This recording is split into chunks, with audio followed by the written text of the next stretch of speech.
news. Well, merong bagong asong kumakahol ngayon si Digong. Ito si Vic Rodriguez. At meron namang bagong pasabog sila. Noon ay bangag at pulburong video. Ngayon naman ay blankong papeles daw na sinasabi nitong taong ito. Kaya merong maraming nag-react kasi noong nakaraang debate nila sa GMA, kalaban niya doon sa debate si Luke, uh, magaling na attorney at kandidatong senador din sa partido ng mga peasant parties. Well, narito si Sangkay Janjan, isang sikat na vlogger sa kanyang mga komento at kukuha din tayo mamaya sa isa pang vlogger na magkomento tungkol sa mga sinasabing blank papers daw tungkol sa 2025 budget. Ito yung pasabog nila ngayon. Noon, di ba, pulburon video, bangag video. Ngayon ay itong blank documents naman daw. Kaya itong taong ito, atin titingnan kung gaano ba sinungaling. Kasi sabi ng mga nag-comment dito ay sinungaling daw eh. Kaya narito si Sangkay Janjan, atin na panuorin. Ito po yung resulta ng drug test ni PBBM. Tingnan po natin. Ang malupit dito, bit-bit pa po ito ni Attorney Vic Rodriguez. Ito ba to? Totoo yan mga sangkay. Ito, tingnan po natin. O ayan. Kita nyo yan mga sangkay. Nangyari po kasi ito noon. Di ba may mga tanong ngayon si Vic Rodriguez. Ang sabi po niya mga sangkay, kailangan daw po magpa-test si PBBM. Kailangan daw yan para magkaalaman. Diba? Ngayon, ang tanong dito, bakit ka nagtatanong kay PBBM ng about dun? Alam mo naman pala ang totoo. Dahil noon, ayan po, PTV, Attorney Vic Rodriguez, spokesperson ng presidential aspirant and former Senator Ferdinand Bongbong Marcos Jr. submitted to the NBI and PIDEA the drug test results of Marcos Jr. See? Ayan, so sino bang masabing sinungaling? Kasi naano na siya eh. Dalawang mukha na siya eh. Noon, PBBM siya. Tapos siya pa yung nagdala ng papeles na negative result ng drug test ni PBBM noong pag-upo ni PBBM yan. 3 months sa pag-upo ni PBBM para walang mga kung ano-anong issue ay nagpa-drug test si PBBM at negative ito at dinala niya sa PDEA at NBI nitong si Vic Rodriguez. Pero pagkaraan ng 3 buwan lang sa kanyang panungkulan, siya ay nag-resign mismo dahil sa meron daw siyang issue sa kanyang katawan, yung health issue. Kaya nag-resign siya. Ngayon, iba ang kanyang kwento eh. Kaya napakasinungaling. Bakakon na tao ito, si Vic Rodriguez. Kaya kapag ganyan ang mga bunganga na sobrang bulala, di ba? Sobrang daldal, maraming pagkakamali talaga kasi mabilis ka magsalita eh. Kaya maling-mali. Ngayon, ay sabi niya ay ano daw? Itong blank check, ano ba yun? Yung issue niya, yung blank paper sa GAA budget. Which is, wala naman talagang ganun.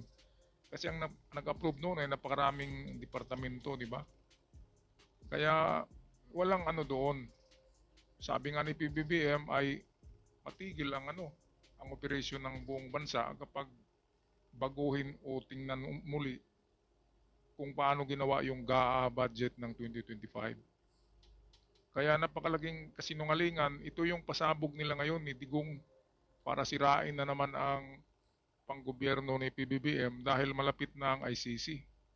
Gusto nilang matanggal si magkarevolusyon para hindi na matuloy yung ICC dito. Palapit na kasi ang ICC sa pagpasok. Kaya kung ano-anong issue na ang ginagawa nila. Okay, balik tayo kay Sangkay Janjan at kudos kay Sangkay Janjan. Pag-check din sa kanyang channel. Yan ay meron ng 1.4 million yata na subscribers ang ating Sangkay Janjan. See? O, ayan mga sangkay. Si Attorney Vic Rodriguez pa po pala ang nagdala na ito. So, ibig sabihin, alam niya ang totoo, mga sangkay. Ayan o, throwback lamang po ito. Recap natin, mga sangkay.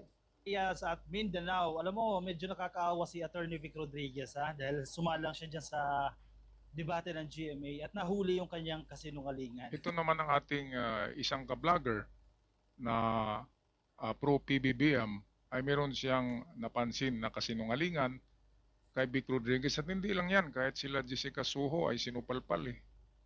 Sinupalpal nila si Vic Rodriguez kasi napakasinungaling.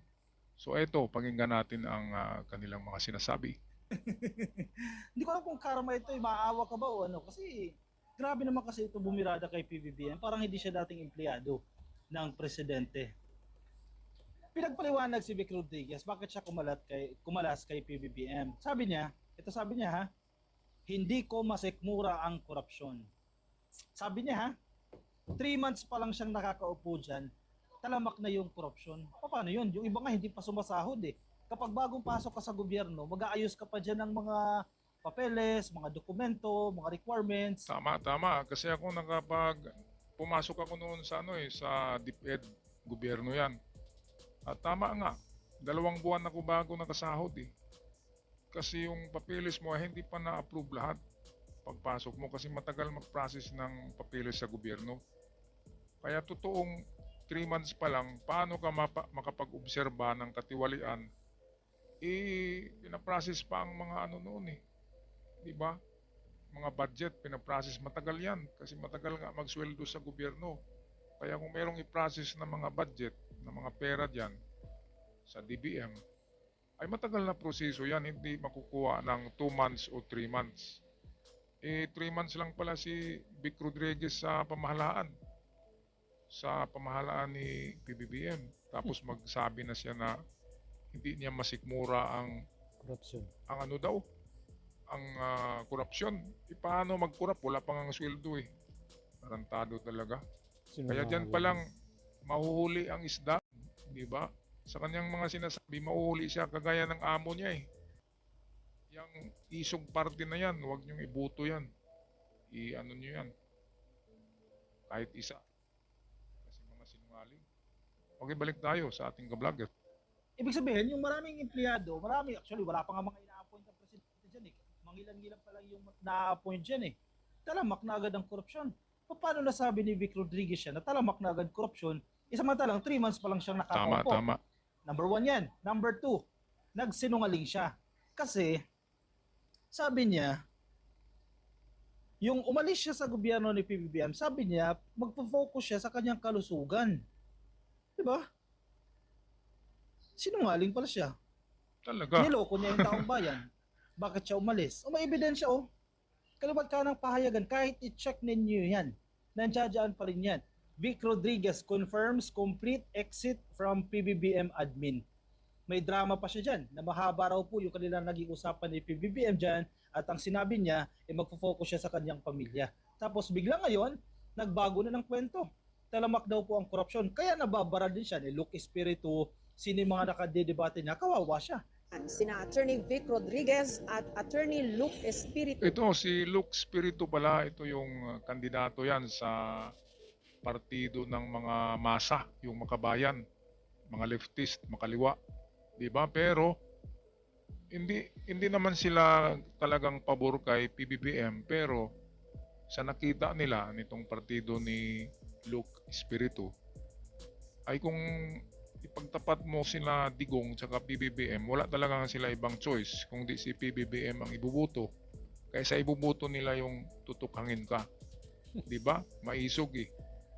So eto, sinupalpal dito ni Luke Espiritu pala. Luke Espiritu itong asong kumakahol ni Digong.